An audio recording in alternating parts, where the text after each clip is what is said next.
there's been a development in the Uranium One scandal. Now, this is the Uranium One scandal where, again, the Obama Justice Department and FBI, it's now known, knew that the Russians were funneling tens of millions of dollars to the Clinton cash machine in order to ensure a positive result in their effort to take 20% of the uranium market. And there was another aspect to what they were doing, because they wanted to do more work in the uranium market here in terms of selling uranium, and the Obama administration allowed them to do that as well. Now, the problem is the Russians obviously don't have our best interests at heart, geopolitically and strategically, which is why there was this committee of senior cabinet level officials that are supposed to evaluate deals like this in the national security interest and block them.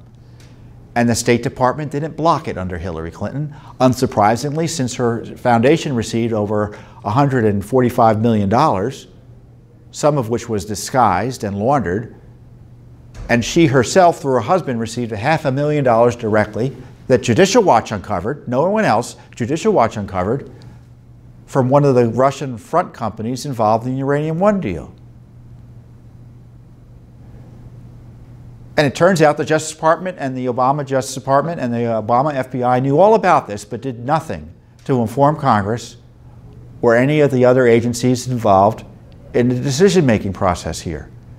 They covered it up and allowed this process to go forward. And they've been protecting Hillary Clinton because the law enforcement, and there had been indictments related to blackmail, extortion and bribery in this whole scenario. They had a whistleblower who knew what was going on. They buried him, told him he wasn't allowed to talk to anyone. They had indictments that disguised the Clinton-Russia connections to Uranium One. And now, the good news is, supposedly, the Justice Department has reinvigorated this whole thing. And the positive development was they finally unsealed, it turns out. I thought initially it was the announcement of an indictment that was recent. It was an indictment from last year. They unsealed an indictment showing that one of the trucking companies involved in the Russia firm that controls Uranium One, I think it's Tenex, I think it's Tenex, but I think it's Rosatom is the name of the Russia operation. There was this kickback scheme. So this is what goes on. The trucking firm, in order to get money or to get the contract, has to kick back money to the Russians, who share the wealth with their fellow officials in Russia. Highly illegal. And it's corrupting our uranium system, our uranium market and industry here in the United States.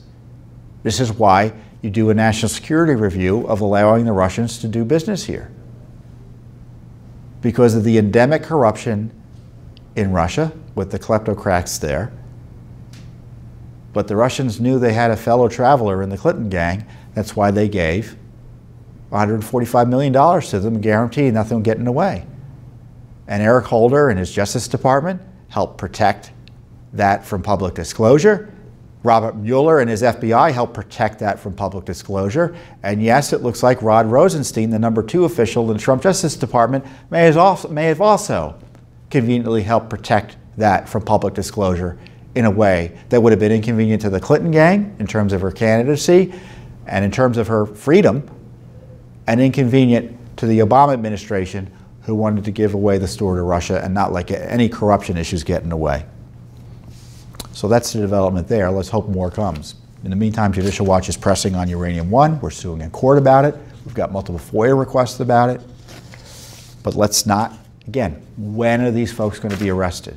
We share your frustration. That's why we do the work we do. So the Justice Department has fewer and fewer excuses not to act. And our public officials have fewer and fewer excuses not to act.